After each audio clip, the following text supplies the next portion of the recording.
नमस्कार, मैं हूं शम्स ताहिर खान और आप देख रहे हैं वारदात। यूपी पुलिस के एक इंस्पेक्टर की उन्हीं के घर की दहलीज के बाहर गोली मारकर हत्या कर दी जाती है। सीसीटीवी कैमरों से पता चलता है कि हुडी पहने एक नकाबपोश शख्स कत्ल के वक्त उसी इलाके में लगातार साइकिल पर घूम रहा था, पर उसका चेहरा कैमरे में कैद नहीं हुआ था, इसलिए पुलिस उस तक नहीं पहुंच पाती। लेकिन फिर तफ्तीश के दौरान पुलिस को इंस्पेक्टर की कार से जीपीएस ट्रैकिंग डिवाइस मिलती है और इसी के साथ पूरी कहानी खुल जाती है।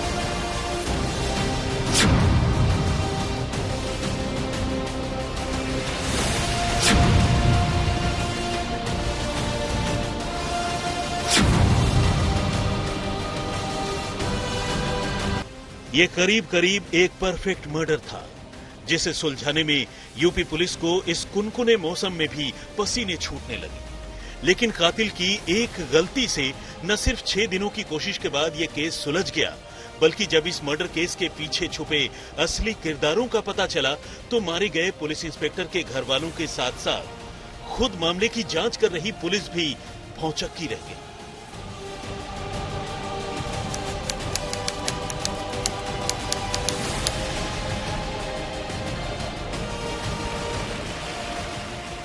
इस कहानी की शुरुआत होती है साल 2023 की दिवाली वाली रात से।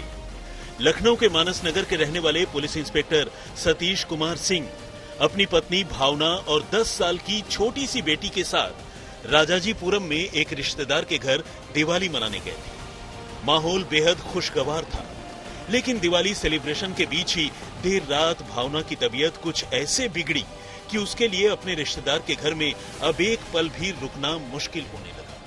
लिहाजा इंस्पेक्टर सतीश अपनी पत्नी और बेटी को साथ लेकर वापस मानस नगर के लिए निकल पड़े। चूंकि पत्नी भावना की तबीयत ज्यादा ही खराब थी, तो वो और उनकी बेटी दोनों गाड़ी की पिछली सीट पर सो गए, जबकि सतीश ड्राइव करते हुए घर तक पहुंचे। लेकिन रात करीब 2 बजे के आसपास जैसे ही गाड़ी मानस नगर में घर के बाहर रुकी और इंस्पेक्टर सतीश घर का गेट खोलने के लिए गाड़ी से नीचे उतरे, अचानक एक के बाद एक गोलियों की कई आवाजें सुनाई पड़ी और इंस्पेक्टर सतीश खून से लथपथ होकर अपने घर की दहलीज पर ही लुढ़क गए। पहले तो कार में सो रही भावना और उनकी बेटी को इस वारदात के बारे में कुछ पता ही नहीं चला, लेकिन जब आखिरी गोली की आवाज भावना के कानों में पड़ी और उसने गाड़ी से बाहर झांक कर देखा तो पाया कि उसके पति इंस्पेक्टर सतीश जमीन पर पड़े हुए हैं। इसी दौरान भावना की नजर गाड़ी के बगल से तेजी से भागते हुए हुडी पहने हुए एक शख्स पर पड़ी। भावना ने फौरन गाड़ी से नीचे उतरकर पति को संभालने की कोशिश की, लेकिन उनकी हालत देखकर घबरा गई और बुरी तरह से चिल्ला चिल्ला कर रोने लगी। भावना ने ही इस वारदात के बारे में पुलिस को इत्तला दी और आनन फानन में मौके पर पहुंची पुलिस ने सतीश को उठाकर अस्पताल पहुंचाया, लेकिन जब तक उन्हें अस्पताल पहुंचाया जाता उनकी जान जा चुकी थी। डॉक्टरों ने सतीश को मुर्दा करार दिया। चूंकि मामला कत्ल का था, पुलिस मामले की खबर मिलने के साथ ही इसकी छानबीन शुरू कर चुकी थी। पुलिस को पता चला कि इंस्पेक्टर सतीश कुमार सिंह पीएसी की एक यूनिट में तैनात हैं और उनकी पोस्टिंग प्रयागराज में है। सतीश दिवाली की छुट्टियों में कुछ दिन पहले ही घर लौटे थे और अब ये वारदात हो गई। ताला खोल रहे होंगे, उसी वक्त आवाज आई और आवाज आई तो नींद खुली मेरी और फिर उसके बाद एकदम से आ गए थे। हमने ऐसे देखा तो गिर गए थे जमीन पे। लेकिन आखिर कौन था इस वारदात के पीछे, जिसने आधी रात पीछा कर ली इंस्पेक्टर सतीश की जान? क्या थी इस वारदात के पीछे की कहानी? ऐसे कई सवाल अब पुलिस के सामने थे, उसे जिनकी तह तक जाना था। पुलिस ने मामले की छानबीन के लिए कई टीमें बनाई, जिन्हें घर वालों से, सतीश के सहकर्मियों से और पड़ोसियों से बातचीत कर उनके बारे में ज्यादा से ज्यादा जानकारी जुटाने का जिम्मा दिया गया। साथ ही पुलिस की कई टीमें सतीश के घर के आसपास लगे सीसीटीवी कैमरों की फुटेज खंगालने लगी। इस छानबीन के दौरान पुलिस को कई चौंकाने वाली बातें पता चली। खुद इंस्पेक्टर सतीश की पत्नी भावना ने उनके बारे में कई अजीब बातें बताई। भावना ने कहा कि उनके पति सतीश बहुत आशिक मिजाज किस्म के इंसान थे और शादीशुदा और बाल बच्चेदार होने के बावजूद न सिर्फ उनके कई लड़कियों से रिश्ते थे, बल्कि कई बार तो सतीश उनके घर में होने के बावजूद दूसरी लड़कियों को लेकर घर आते थे। यहाँ तक कि एक बार उनकी 10 साल की बेटी ने खुद अपने पापा को ऐसा कुछ करते हुए रंगे हाथों पकड़ लिया था। भावना का कहना था कि सतीश ने अपने एक दूसरे मकान में ऐसी ही कुछ लड़कियों को किराए पर भी रख रखा है, जिससे उनके रिश्ते हैं। सतीश के बारे में ऐसी बातों ने पुलिस को इस पहलू की भी गहराई से छानबीन करने को मजबूर कर दिया। भावना से शादी के 10 साल बाद भी इंस्पेक्टर सतीश कुमार सिंह के रिश्ते ठीक नहीं थे। उनके आशिक मिजाजी और तमाम दूसरी औरतों से संबंध पति पत्नी के बीच विवाद का मुख्य कारण थे। रिश्तों के बीच आए दिन हो रही लड़ाइयां और इन लड़ाइयों में इंस्पेक्टर सतीश सिंह अपने घर पर बच्ची के सामने उन गैर औरतों को लेकर आने लगे, जिसको लेकर पति पत्नी के बीच झगड़ा हो रहा था। पुलिस सूत्रों की माने तो सतीश के गैर लड़कियों से रिश्ते की बात तो सामने आई ही थी। उन्हें यह भी पता चला कि सतीश कुछ तांत्रिकों के भी संपर्क में थे, जिन्होंने उन्हें खजाना पाने के लिए कुछ तंत्र क्रियाओं के बारे में बताया था। इस तरह तंत्र क्रिया के लिए खासकर सतीश को ऐसी अविवाहित लड़की की तलाश थी जिसके शरीर में कोई दाग न हो। और तो और सतीश ने अपनी इस तलाश का जिक्र अपनी पत्नी भावना से भी किया था।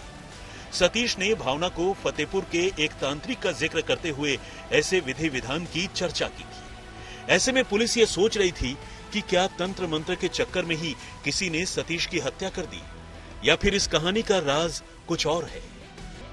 पुलिस इन तमाम एंगल को एक्सप्लोर तो कर ही रही थी, साथ ही वो सीसीटीवी फुटेज की भी जांच कर रही थी। इस कड़ी में पुलिस को वारदात वाले समय के आसपास सतीश के घर के पास अलग अलग रास्तों से एक साइकिल सवार गुजरता हुआ दिखाई दे रहा था। खास बात यह थी कि साइकिल सवार ने हुडी पहन रखी थी और अपना चेहरा छुपा रखा था, जिससे किसी भी सीसीटीवी कैमरे से उसकी पहचान मुमकिन नहीं हो रही थी। ऐसे में पुलिस को शक होने लगा कि इस वारदात में इस नकाबपोश साइकिल वाले का हाथ हो सकता है। दूसरी ओर पुलिस ने जब इंस्पेक्टर सतीश की क्रेटा कार की तलाशी ली तो ये देखकर हैरान रह गई कि उसमें खुफिया तरीके से एक जीपीएस ट्रैकिंग डिवाइस लगाई गई है, जिससे कार की लोकेशन पता चल सके। पुलिस ने जब इस जीपीएस ट्रैकिंग डिवाइस का सोर्स पता किया तो उसे पता चला कि जीपीएस की लॉगिन सतीश की पत्नी भावना के ही भाई देवेंद्र के मोबाइल फोन से की गई है। यह अपने आप में एक अजीब बात थी। तो क्या यह देवेंद्र ही था जिसने अपने बहनोई सतीश की कार में जीपीएस लगाया था और सतीश के हर मूवमेंट को लगातार ट्रैक कर रहा था? अब पुलिस ने देवेंद्र के बारे में जानकारी जुटाने के साथ साथ सीसीटीवी कैमरे में नजर आ रहे उस हुडी वाले साइकिल सवार के साथ देवेंद्र का हुलिया मिलाने की कोशिश शुरू की। इत्तेफाक से देवेंद्र का हुलिया और उसकी बॉडी लैंग्वेज साइकिल सवार से काफी हद तक मिलती जुलती थी। अब कातिल के तौर पर देवेंद्र का नाम ही पुलिस के सामने आ रहा था। कहानी लगातार नए नए मोड़ लेती जा रही थी। आशीष श्रीवास्तव के साथ संतोष शर्मा, लखनऊ, आज तक। आखिर इंस्पेक्टर के कत्ल के लिए उसकी कार में जीपीएस ट्रैकिंग डिवाइस क्यों लगाई गई? क्या है पूरी कहानी और क्या कातिल सिर्फ एक है या फिर दूसरा भी? पुलिस अब कातिल तक पहुंच चुकी थी, लेकिन जैसे ही कातिल अपना मुंह खोलता है तभी एक और कातिल का चेहरा बेनकाब हो जाता है। एक ऐसा चेहरा जिसे देखकर खुद पुलिस हैरान रह जाती है। अब सबसे बड़ा सवाल यह था कि इंस्पेक्टर का कत्ल क्यों हुआ। ये वजह हर एक कोई जानना चाहता था और ये वजह भी जल्द ही सामने आ गई।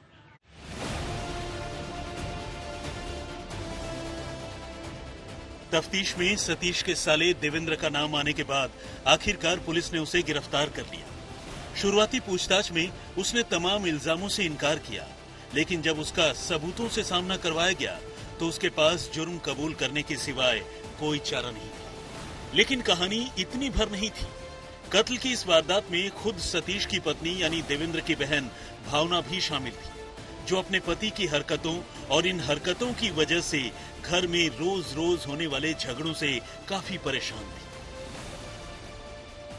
असल में इंस्पेक्टर सतीश की शादी को 10 साल हो चुके थे, लेकिन 10 सालों से ही उसका रिलेशन अलग अलग लड़कियों से चल रहा था, जिसे लेकर पति पत्नी के बीच अक्सर लड़ाइयां होती रहती थी। अपनी बहन की इस परेशानी से देवेंद्र भी अक्सर बेचैन रहता था। फिर देवेंद्र और भावना ने मिलकर सतीश की हत्या करने का फैसला कर लिया।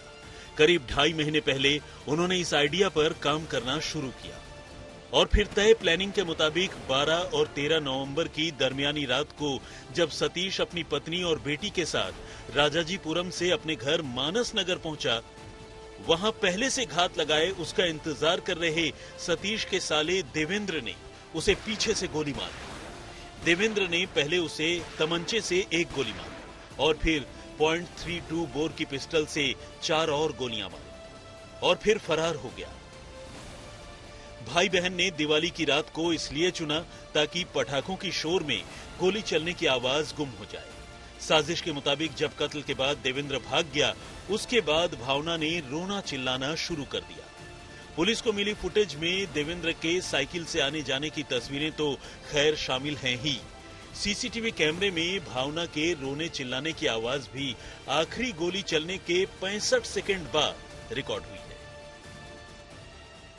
पीएससी के इंस्पेक्टर सतीश कुमार सिंह की हत्या लखनऊ पुलिस के लिए एक ऐसी पहेली बन गई थी जिसको सुलझाने के लिए लगातार 1 हफ्ते से पुलिस की 5 टीमें घटना स्थल से 10 किलोमीटर के दायरे में क्या सड़क, क्या गली, क्या नहर, क्या चौराहा, हर तरफ सीसीटीवी फुटेज खंगाल रही थी।